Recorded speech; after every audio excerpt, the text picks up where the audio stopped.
अस्सलामु अलैकुम वरहमतुल्लाह। हमने अपने व्हाट्सएप चैनल पर 52 सेकंड की ये वीडियो भेजी है जो पीलीभीत के मौलवी सनाबिल ढोलकी की है, जिसमें वो अजमेर शरीफ में हुजूर गरीब नवाज रहमतुल्लाह अलैह की मज़ार पाक के सामने सजदा रेज़ है, यानी पेशानी टिकी हुई है, दोनों हथेलियां ज़मीन पर जमी हुई है, कोहनी उठी हुई है, दोनों घुटने ज़मीन से लगे हुए हैं, यानी पूरी सजदे की कैफियत में वो मज़ार शरीफ के सामने सजदा रेज़ है।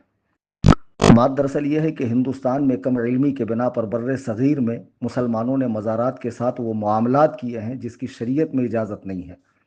मज़ारात पर एक से ज़ायद चादरें चढ़ाना, मज़ारात पर घोड़े बांधना, मज़ारात पे कहीं चूड़ियाँ बांधना, कहीं धागे बांधना, फिर कहीं मज़ार का तवाफ़ करना, और कहीं पर माज़अल्लाह अपने बच्चों को इस तरह के मतलब 10 साल 20 साल के जब हो जाएं तो उसी मज़ार पर जाकर बाल काटना, ये सब बेअसल बातें हैं। शरीयत में इसकी कोई इजाज़त नहीं है। वहाबी देवबंदी इन चीज़ों को देखकर बरेलवियत का नाम दे देते हैं, देखो ये बरेलवी है। हमने बारहा बताया कि बरेलवियत अहले सुन्नत व जमात का नाम है। हकीकी अहले सुन्नत व जमात ही को फ़ी ज़माना बरेलवी कहा जाता है। तो बरेलवियों को समझना है तो हमारे इमाम की कुतुब का मुताला करें, उनकी फ़िक्र का मुताला करें, उनकी तालीमात को देखें। अब इनमें बहुत सारे मुसलमान ऐसे हैं कि जो अपने आप को सुन्नी कहते हैं, और कुछ राफजी हैं सहाबा पर भोंकने वाले जो अपने आप को बरेलवी भी नहीं कहते। वो ख़ुद बरेलवियत से, आला हज़रत से, तालीमात आला हज़रत से चिढ़ते हैं। बात दरअसल ये है कि मौलवी सनाबिल इदरीस रज़ा ख़ान पीलीभीती का बेटा है, और वो बेटा है हुजूर शेर सुन्नत जो आला हज़रत के शागिर्द ख़ास है उनका। ये लोग तो पहले मसलक आला हज़रत ही के मुताबिक इनके मामलात थे, लेकिन कुछ सालों से इनकी रविश अलग हो गई है।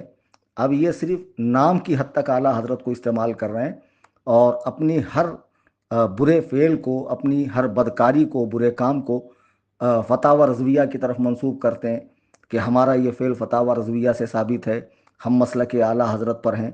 जबकि इनके जो मामलात हैं मौजूदा, बहुत सारे डीजे, ढोल बजाना, मज़ारों का तवाफ़ करना, शीयत की बोली बोलना, सहाबा पे तबर्रा करना, इस तरह मज़ारात के साथ मुआमला करना, इसकी तालीमात आला हज़रत में कोई गुंजाइश नहीं है।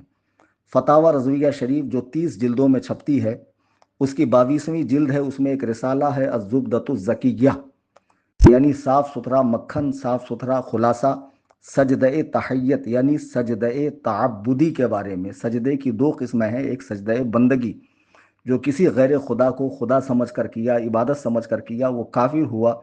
और अगर खुदा समझकर इबादत की नीयत से नहीं किया, ताज़ीम की नीयत से किया, तब भी ये हराम है। हमारी शरीयत में इसकी कोई गुंजाइश नहीं है। आला हज़रत इमाम अहले सुन्नत इसी 22वीं जिल्द सफ़ा नंबर 474 पर फरमाते हैं कि मज़ारात को सजदा या उनके सामने ज़मीन चूमना हराम और हद रुकू तक झुकना ममनू है।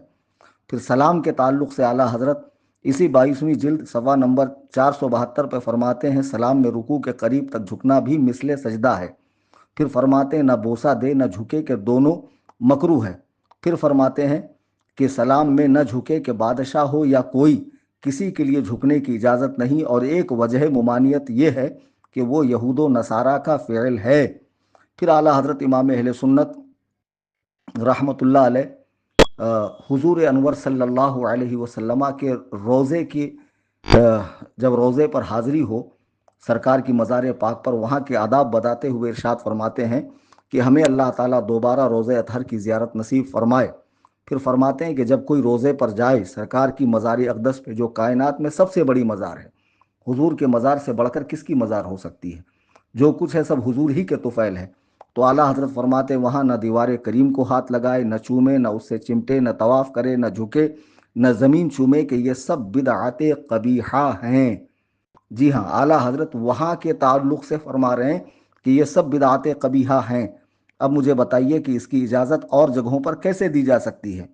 फिर आला हज़रत रहमतुल्लाह अलैह फ़तावा रज़विया शरीफ जिल्द 22 की सफ़ा नंबर 466 पर 466 पर इरशाद फरमाते हैं, अक़ूल मैं कहता हूँ कि गैर खुदा को सजदे तहय्यत यानी ताज़ीम का सजदा शराब पीने और सूअर खाने से भी बदतर है। अल्लाहु अकबर कबीरा। जो वहाबी देवबंदी आला हज़रत की तरफ बिदआत का इल्ज़ाम लगाते हैं कि उन्होंने बिदआत को फ़रोग़ दिया है, वो आला हज़रत की इबारात को खुली आँखों से और दिमाग की खिड़की खोल कर पढ़ें کہ اعلیٰ حضرت تو اسے سور کھانے اور شراب پینے سے بھی زیادہ برا بتا رہے ہیں۔ ویسے تو یہ لوگ ختم ہو چکے ہیں، مٹ چکے ہیں، یہ نام نہاد جنہوں نے بریلی سے الجھ کر اور اعلیٰ حضرت کا صرف نام استعمال کر رہے ہیں، مسلک اعلیٰ حضرت کا فتاوی رضویہ کو عام کرنے کی بات کر رہے ہیں۔ یہ عبارتیں جو میں نے پڑھی ہیں، آپ انٹرنیٹ پر سرچ کر سکتے ہیں، فتاوی رضویہ کی جلد 22 جو صفحے میں نے بتائے ہیں ان صفحوں پر یہ عبارتیں موجود ہیں۔ آپ مجھے بتائیے اس کا یہ فعل جو نظر آ رہا ہے ویڈیو کے اندر کہ مزار پاک کے سامنے یہ بالکل زمین بوس ہو چکا ہے، کیا اس کی اجازت ہے؟ ہرگز ہرگز اجازت نہیں ہے، بالکل اجازت نہیں ہے۔ تو یہ کہاں سے تعلیمات اعلیٰ حضرت ہے؟ یہ کیسا مسلک اعلیٰ حضرت ہے؟ جو ان کے بچے کچے مریدین ہیں ان سے میری گزارش ہے کہ ایسے ٹٹ پونجیوں کے بہکاوے میں نہ آئے۔ یہ صرف اپنے مفاد کے خاطر، اپنی دنیا بنانے کے لیے، اپنا الو سیدھا کرنے کے لیے آپ لوگوں کو گمراہ کر رہے ہیں۔ اعلیٰ حضرت کی یہ تعلیمات نہیں ہے۔ اعلیٰ حضرت کی صاف ستھری تعلیمات جو قرآن و سنت سے مستدل ہے، ہم نے حوالے کے طور پر چند باتیں پیش کی ہیں، اسے پڑھیں، اس پر عمل کریں، اور ایسے ڈھونگیوں سے، بونگیوں سے، ڈھولکیوں سے، ایسے نچنیوں سے، شریعت کا مذاق اڑانے والوں سے، بدعات کو فروغ دینے والوں سے، خرافات کا چرچا کرنے والوں سے دور رہیں، اور جو صحیح تعلیمات قرآن و سنت کی ہے، ہمارے بزرگوں نے پیش کی ہے، اس پر عمل کریں۔ مزارات اولیاء کی حاضری سے منع نہیں کیا جاتا، لیکن جو حاضری کے آداب بتائے گئے ہیں اس طرح حاضری دیں۔ غیر شرعی کام کرنے کی قطعاً اجازت نہیں ہے۔ چینل سے جڑے رہیے، دوستوں کو جوڑتے رہیے اس چینل سے انشاءاللہ۔ اسی طرح ہر باطل کے خلاف سنی جمعیت الاحناف تمام دوستوں کو جوڑیے۔ جوڑنے کا آسان طریقہ یہ ہے کہ دوستوں کی اجازت سے ان کا موبائل لیں، ان کا واٹس اپ کھولیں، اپڈیٹس میں جائیں، اوپر کیمرے کے بازو میں سرچ کا بٹن ہے، وہاں سنی ٹائپ کریں، نیچے سنی جمعیت الاحناف آئے گا، اس پہ کلک کریں، ٹرمز اینڈ کنڈیشن کو دبائیں، فالو کریں، بیل آئیکن کو دبائیں۔ چینل میں جو بھی معلومات آتی ہے اس کو پڑھیں، سنیں، اس کو شیئر کریں، اس کو لائک کیا کریں، اور اس چینل سے ہمیشہ اپنے ہو بیگانے ہو جو بھی غلطی کرے گا، دور موجودہ میں جتنے باطل فرقے ہیں ان کے باطل عقائد و نظریات ہیں، سب کا ڈنکے کی چوٹ پہ رد ہوگا۔ اللہ تعالی ہم سب کو مذہب مہذب اہل سنت و جماعت کا سچا پیروکار بنائے، یعنی مسلک اعلیٰ حضرت پر عمل کرنے والا بنائے۔ آمین ثم آمین بجاہ النبی